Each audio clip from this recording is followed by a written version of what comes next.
आभार। आप सभी का स्वागत करते हुए शुरू करता हूँ। बढ़ रहे मामलों को देखते हुए अब आईसीएसई बोर्ड ने भी 10वीं और 12वीं कक्षा के एग्जाम स्थगित कर दिए हैं। केंद्रीय शिक्षा बोर्ड ने कहा कि जून के पहले हफ्ते में नई तारीखों पर अंतिम फैसला लिया जाएगा। इसके अलावा Telangana board, Haryana board, Odisha, UP, Chhattisgarh, Punjab, Rajasthan और महाराष्ट्र बोर्ड ने भी कोरोना के चलते अपनी परीक्षाएं स्थगित कर दी हैं। हजारों करोड़ रुपए के घोटाले के आरोपी नीरव मोदी के आखिरकार भारत आने का रास्ता साफ हो गया। अब उसका भारत आना तय हो गया है। नीरव मोदी की भारत आने के लिए उल्टी गिनती शुरू हो गई है। लंदन की निचली अदालत के बाद अब लंदन के होम डिपार्टमेंट ने भी नीरव मोदी को भारत प्रत्यर्पण किए जाने की फाइल पर अपनी मुहर लगा दी है। इससे पहले लंदन की अदालत ने मामले की सुनवाई करते हुए नीरव मोदी के भारत प्रत्यर्पण पर सहमति जताई थी और उसकी सभी दलीलों को खारिज करते हुए कहा था कि उसका भारत की जेल में ख्याल रखा जाएगा। समझ रहे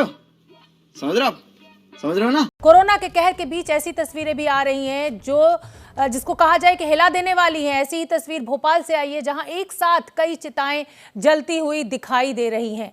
कल भोपाल के भदभदा विश्राम घाट पर गुरुवार को एक साथ 40 से ज्यादा चिताएं जलती नजर आईं। ड्रोन के जरिए ये तस्वीरें सामने आईं। इन तस्वीरों को भोपाल के फोटोग्राफर संजीव गुप्ता ने अपने ड्रोन कैमरे से शूट किया है। कल अकेले भदभदा विश्राम घाट पर कोविड संक्रमित 72 शवों का अंतिम संस्कार किया गया और इसके अलावा सुभाष नगर विश्राम घाट पर 30, कब्रिस्तान में 10 शवों का अंतिम संस्कार हुआ। आलम यह है कि शमशान में जगह कम पड़ रही है, लकड़ियां मिलने में दिक्कत हो रही है। अंतिम संस्कार के लिए लोगों को घंटों इंतजार करना पड़ रहा है। इन जलती चिताओं को दिखाने का मकसद आपको परेशान करना नहीं है, बल्कि हालात की भयावहता के बारे में बताना है।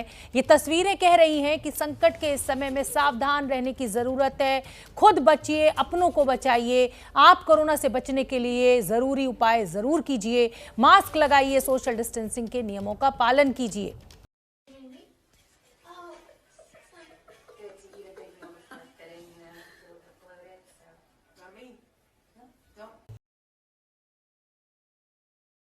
हरिद्वार कुंभ में जहां एक ओर भक्तों की भीड़ उमड़ रही है, तो दूसरी ओर लगातार जो साधु संत हैं संक्रमित भी हुए हैं।